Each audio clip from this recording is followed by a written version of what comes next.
E aí, galera, tudo bom? Preparados para mais uma revisão? Então, segue a vinheta.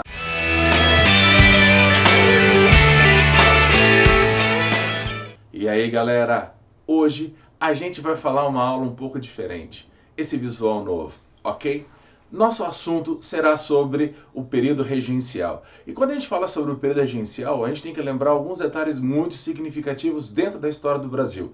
Primeiro deles, ele vai ser um período aí que vai englobar entre os anos de mais ou menos 1831 até 1840. Tá? Mas o que é o período regencial? Ele nada mais é do que esse período de transição entre o primeiro reinado para o segundo reinado, conforme vocês podem estar observando aí do ladinho, tá ok? Então, dentro dessa situação, o que a gente começa a perceber? O primeiro reinado, ele tinha algumas características. Afinal de contas, Pedro I havia abdicado do seu trono para o seu filhinho de 5 anos. Só que Pedro II não podia governar. Então, o que vai começar a acontecer a partir daí? Uma mudança. E aí essa mudança acaba sendo necessária a criação de 3 partidos muito bem definidos. E aí nós temos eles aí, conforme vocês estão observando. Os liberais exaltados, os liberais moderados e os caramurus. Professor, mas o que cada um deles queria mais ou menos? Bom, o primeiro deles ali, os chamados liberais exaltados, eles vão estar ali com o objetivo do quê? De quererem uma monarquia. Tá ok? Mas essa monarquia não precisava ser um poder meio centralizado. Não, ele poderia ter uma monarquia mais liberal, vamos dizer assim, conforme a gente pode observar na charge aí embaixo. Juntamente com isso, a gente começa a perceber algumas outras ideias. Os liberais moderados, eles queriam uma monarquia, mas não, um poder centralizado lá na região do Rio de Janeiro. E lá, no finalmente, a gente passa a ter o quê? Uma outra situação, que é qual? Os restauradores ou caramurus. Esses são os saudosistas, aqueles que queriam fazer com que Pedro voltasse a governar o Brasil. É, Pedro I, tá ok? Bom, sabendo que essa administração vai ficar no Brasil durante alguns períodos, a gente vai começar a perceber que, num primeiro momento, teremos uma regência com 3 pessoas. Ué, não eram 3 partidos? Pois é. Então esses 3 partidos eles vão começar a administrar o Brasil. E ao administrá-lo, o que a gente começa a perceber? Que eles vão estabelecer algumas mudanças. O então ministro da Segurança, um cara chamado Diogo Feijó, resolveu criar uma coisa chamada de Guarda Nacional. A Guarda Nacional era um negócio muito simples, fácil. Era formada por membros da elite, da alta sociedade do Rio de Janeiro e, consequentemente, de outros estados, que tinham que zelar pela moral e pelos bons costumes. Esses caras, é bom a gente guardar quem eram eles, por quê? Eles podiam exercer o poder de polícia, eles estavam ali para resolver os conflitos, só que nós temos um probleminha. Esses caras ali, eles vão acumular tanto poder, que depois a gente vai identificá-los como sendo os famosos coronéis. Pessoas que vão ditar as regras num Brasil um pouco mais à frente, que será o Brasil da República. Ok? Bom, com essas características, o que mais a gente vai começar a perceber dentro da regência trina? Que eles elaboraram um código de processo criminal, regulamentaram algumas formas de fazer investigação no Brasil. Bom, junto com esses códigos de processo criminal, a gente começa a perceber que foi criado também o Ato Adicional de 1834. É uma mudançazinha na Constituição criada por Dom Pedro I lá em 1824. Por exemplo, eles queriam fazer a ideia de que cada assembleia provincial tivesse a sua própria autonomia. É um princípio meio que de federalismo, onde cada assembleia poderia estabelecer algumas regras. Juntamente com isso, cancelou-se o chamado Conselho do Estado, membros que ajudavam um poder monárquico que nesse momento deixou de existir, porque nós estamos na regência. Juntamente com essa característica toda, o que a gente começa a perceber a partir dali? Que 3 cabeças pensando não era o ideal, e sim acabaram escolhendo apenas uma pessoa. E essa única pessoa era o cara chamado de Regente Feijó. Se isso, o Diogo Feijó vai governar e depois vem uma outra pessoa chamada Araújo Lima, que é o que a gente vai ver a partir de agora. Então, com esses 3 caras aí no poder, o que a gente começa a perceber?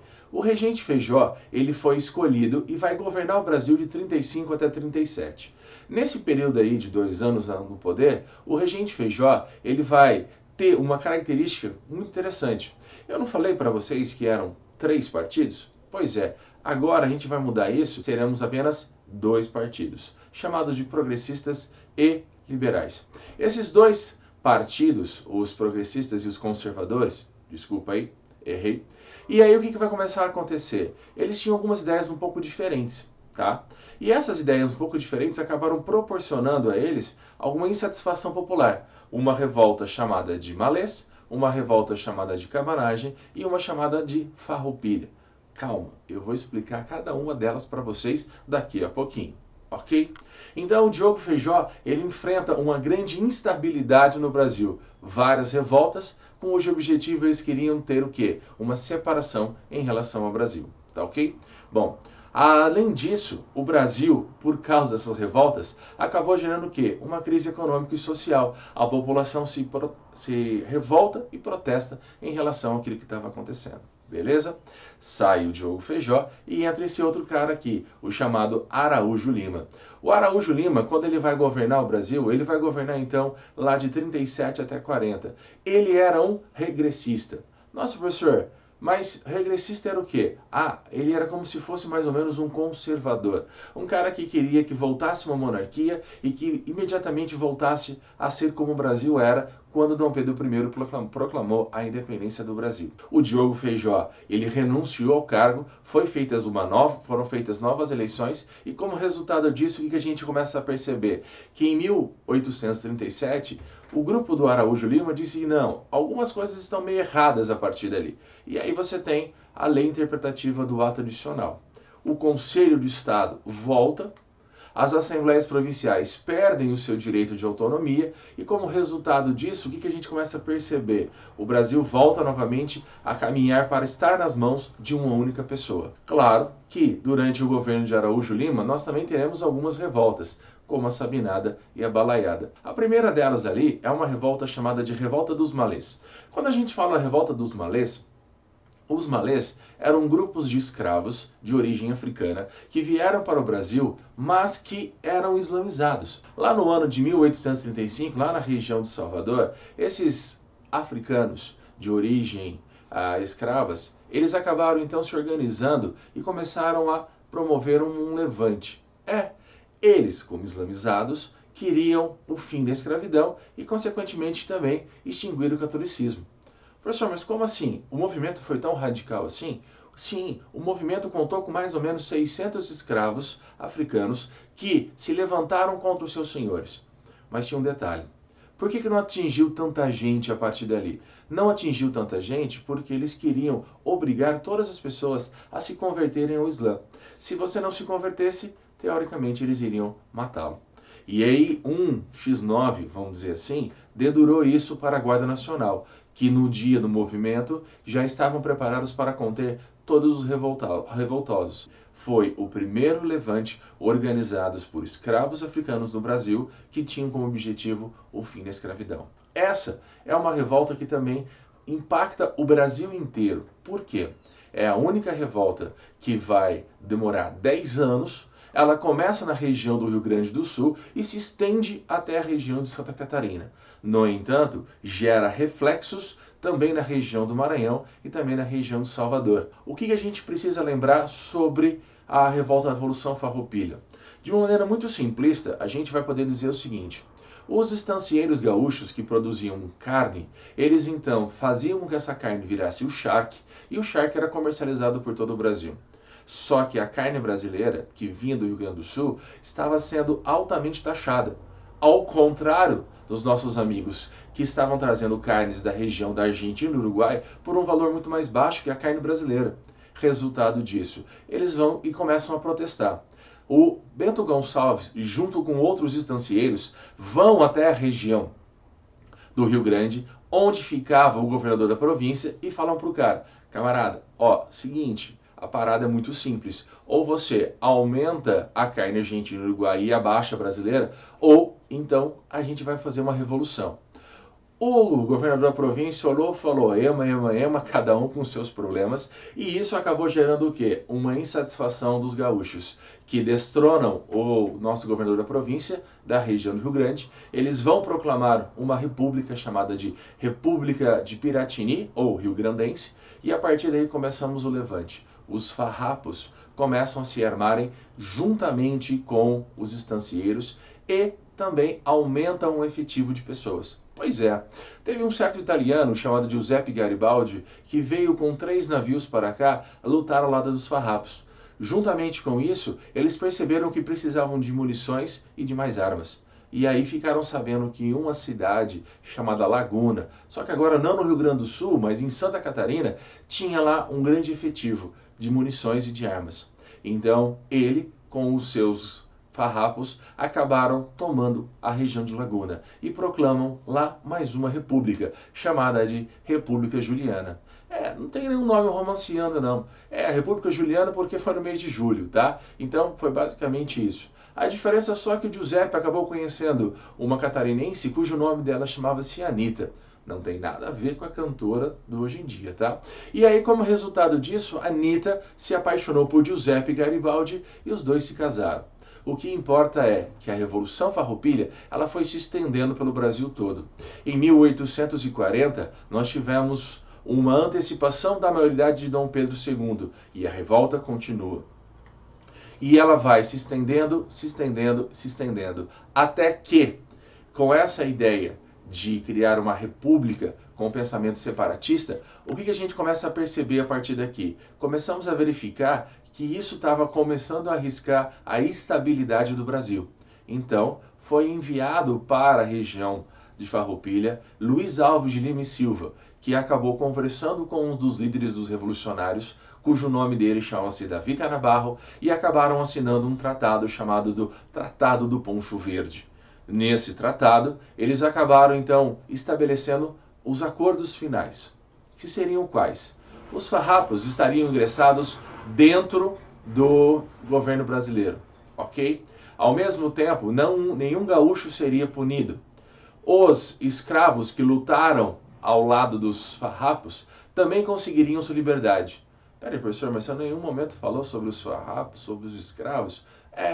Pois é. Após a Batalha de Porongos, os chamados lanceiros negros foram vitoriosos em cima do governo e isso motivou Luiz Alves de Lima e Silva a entrar em acordo com os farrapos. O preço do valor da carne argentina-uruguaia tiveram uma elevação em mais de 20%.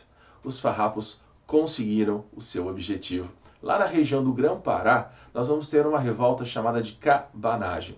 Pois é, a Revolução Cabanagem, ela começou em 1835, você viu que era um período bravo, né? 35 foi um negócio complicado no Brasil. E vai durar até a proclamação da maioridade de Dom Pedro II, 1840.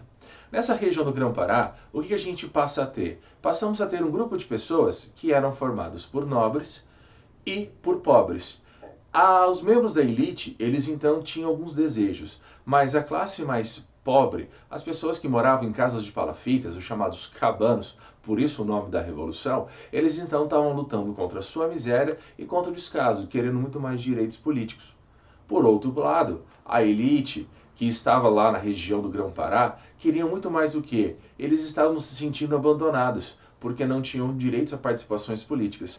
E essa junção entre pobres e a elite acabaram levando a uma revolução que ocasionou a 30 mil mortos durante 5 anos de muitas revoltas. E aí a gente vai verificando que tivemos um cara chamado Eduardo Angelim, tivemos uma participação aí dos irmãos Vinagre, mas o que eu quero dizer para vocês? Infelizmente, essa revolução, que desejava a independência do Pará, proclamando uma república, não conseguiu seu objetivo. E em 1840, eles foram derrotados. Lá na região de Salvador, a gente vai ter mais uma revolta chamada de Revolta da Sabinada. Nessa revolta, a Revolta da Sabinada, ela vai começar em 37 e vai até 38. Um período aí de quase 8 meses de muita insatisfação. Professor, por que o nome Sabinada? A ideia de Sabinada ela vai acontecer por uma situação muito simples.